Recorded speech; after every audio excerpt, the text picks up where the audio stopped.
Good morning students. आज तुम लोग को मैं समास पढ़ाने जा रही हूँ। समास शब्द का अर्थ होता है संक्षेप। सम सनम समासम अर्थात संक्षेपीकरण ही समास कहा जाता है। शब्दों को संक्षेप में लिखना, उसको हम लोग कहते हैं समास। इसी के आधार पर समास की परिभाषा होती है कि जहाँ दो या दो से अधिक पद अपने कारक चिन्हों को छोड़ करके संक्षिप्त रूप में जब प्रयोग किए जाते हैं मिलकर के, तो उसे हम लोग कहते हैं समास। अर्थात दो पद हैं और वो दोनों पद जब आपस में अपनी विभक्तियों को छोड़ करके मिल जाती हैं, वह हो जाता है समास। और उनसे जो नया पद बनता है उसे कहते हैं समास। समास में दोनों शब्दों के जो मूल शब्द होते हैं, जब हम लोग समस्त पद बनाते हैं तो दोनों पदों के मूल शब्दों को ही प्रयोग में लाते हैं। जैसे रामः च लक्ष्मणः च, रामः का मूल शब्द होता है राम, लक्ष्मणः का मूल शब्द होता है लक्ष्मण। और तो इन दोनों के विभक्तियों को हटा करके यहाँ पर रूप बन गया राम लक्ष्मणौ।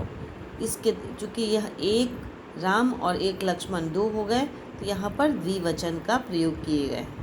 इसी तरह से अगर आता राम च लक्ष्मण च भरत च शत्रुघ्न च, तो सभी मिल करके चार हो जाते हैं, अर्थात तीन से अधिक बहुवचन। तो यहाँ पर लिखते राम लक्ष्मण भरत शत्रुघ्न। दूसरा लिया गया है स्नानाय गृहम। मूल शब्दों को हम लोग ले लिए। स्नानाय का मूल शब्द होता है स्नान, और ये बाद वाला उसमें मिला दिए और रूप बन गया स्नान गृहम। इसी तरह रामस्य भक्तः, राम भक्तः, स्वर्गे वासः स्वर्गवासः। अब आ गया विग्रह। विग्रह किसे कहते हैं? तो जिस तरह हम लोग संधि जब पढ़े थे उसमें दोनों वर्णों को अलग अलग जब हम लोग संधि किए थे, विच्छेद किए थे, उसको विच्छेद कहते हैं। उसी तरह से समास के अलग अलग करने को हम लोग विग्रह करते हैं। इसमें करा है कि जब समस्त पदों को अलग अलग करके उनमें विभक्ति या फिर कोई अन्य पद जब जोड़ा जाता है तो उसे हम लोग कहते हैं विग्रह। जैसे माता पितरौ। अब ये आ गया द्वंद्व समास के अंतर्गत। माता, उसमें नियम बताया जाता है, आगे बताई जाएगी कि द्वंद्व समास में शब्दों के पीछे लोग च लगा देते हैं। तो माता च पिता च। इसी तरह से राजपुरुषा।